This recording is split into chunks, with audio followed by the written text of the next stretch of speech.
Jeff, Zach, thanks for joining me. Hey, Steve. What's going on, Steve? Hey, what's going on is a new year trends. We've on separate videos talked about trends we see and, wanted to spend a little bit of time focusing just on multifamily, which is, I think, one of the more interesting investment opportunities. It's one we're certainly active in. As we head into 2025, what are you guys seeing when it comes to the multifamily sector and opportunities there?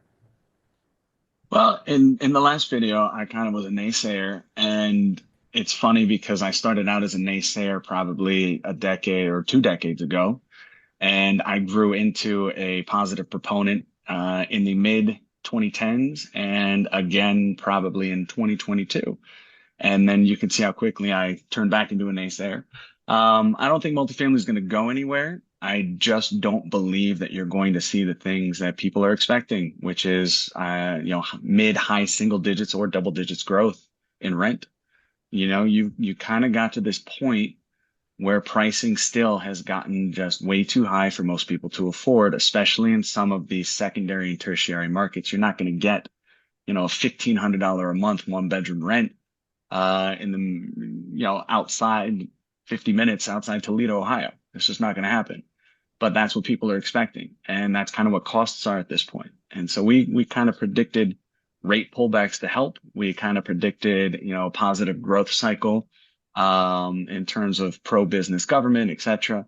You still have a lot of sticky inflation. People are they reach the end of what they can pay. And you have not seen a relief on pricing from supply side. You haven't seen a relief on pricing from interest rates. So I don't see a positive trend here. I see a lot of people kind of playing a bad game of musical chairs that are going to get squeezed. And I think you're going to see a lot of properties potentially trade hands at a discount this year.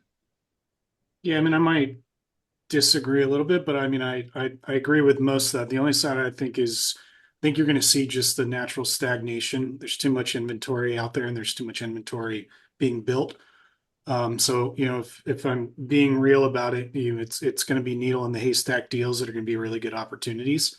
You're going to find deals that have potential, that have some value add play, but they're going to require a lot of money to get into it, to renovate the property and do different stuff to it. And you're not going to just be able to take a property at a, like a couple of years ago, which where we started being really being naysayers is, how do you buy a property at a a 3 or a 4 cap and somehow sell it at again at a 3 or 4 cap and make hundreds of millions of dollars? It just never made sense. So I think in Well, reality, people that are looking for are looking for some sort of wealth, or some sort of form of wealth preservation. It might make sense for some of these properties. They'll see some low growth, 2, 3, 4, 5% rent growth, but that's going to be about the max you're seeing. And then you're going to see stuff turn as inventory probably just gets out there and ages. I don't think you're going to see 5%. I think you could see possibly two. I mean, 5% could be 50 or $100 a month. That's more, people that are paycheck to paycheck weekly, they can't afford that. And a lot of people, you're right. They bought these properties like, okay, I bought it at 100. The next guy bought it at 150. The next guy bought it at 200, right? Now it's only worth 150 and everyone just keep doing that. You're not going to be able to sell it for more. They're going to take losses. They're not going to be able to increase the rents. They're not going to be able to sell it for more. I don't see how I mean, needle in a haystack. I think you're right in terms of deals, but we also have a 3.5 million unit shortage in the United States. Unit shortage. It's 7 to 10 million people that have a housing problem. It's just affordable housing. What do you do with Yep. that? So these people that bought these that were too speculative, they're going to get crushed. And people that are building right at this point, and I don't mean luxury, I don't mean expensive, but if people that are looking at the next 5 years affordability, I think you have a lot of development that can happen here, and development might be the way to go. Yeah, there's some. I think that's kind of the reality that people always misunderstand too, and maybe it's something that's misleading in our videos, is that within every asset class there are different levels of build, right? You've got luxury or 5 star, you've got low income or 1 star, and then sometimes you could have low income that's 3 or 4 star. Like it's there's a whole different side of how things are developed and built, and the amenities that come with them.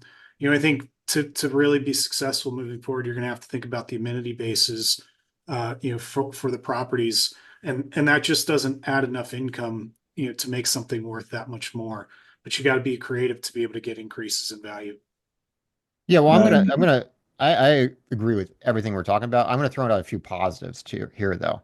Um, you know, Yeah, we we're not destroying multifamily here, or at least trying to. We're just being realists here, I guess. Well, I think no, it needs yeah. to change. It's untenable the way that it is right now. Ask anyone what their biggest expense is. If they're not saying it's their insurance in the Southeast, it's their mortgage payment or rent payment, which is way too high.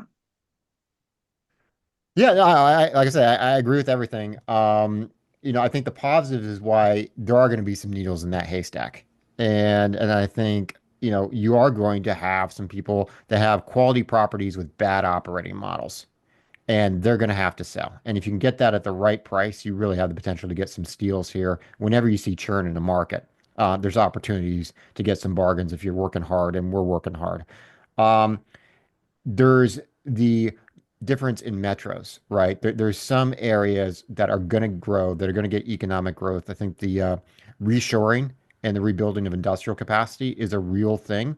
And you're going to have some markets where the jobs are, there is going to be more potential for rent growth and for housing. And it's one of the reasons why it's so important to, do that work of understand your metro, understand the growth, understand the business environment, and buy somewhere where the trends are working for you rather than you're working against them. And then we do have as you guys have pointed out, we have a housing affordability crisis.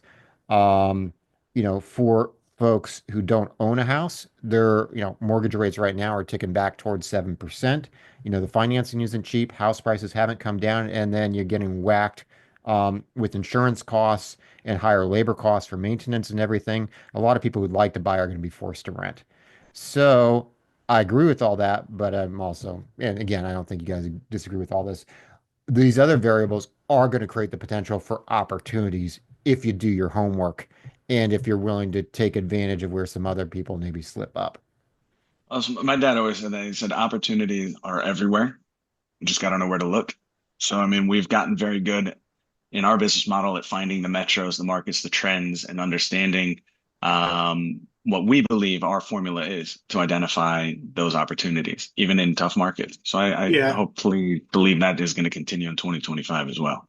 I agree. But I think the common is not know where to look, but know how to look, right? Yeah. It's not That's just good. about a property and location. It's especially on existing, it's what lies beneath the face of the property, the plumbing, the Well, if electrical, all anyone this. is still watching at this point, we are about to spill our secret sauce in another video. Yeah. Perfect.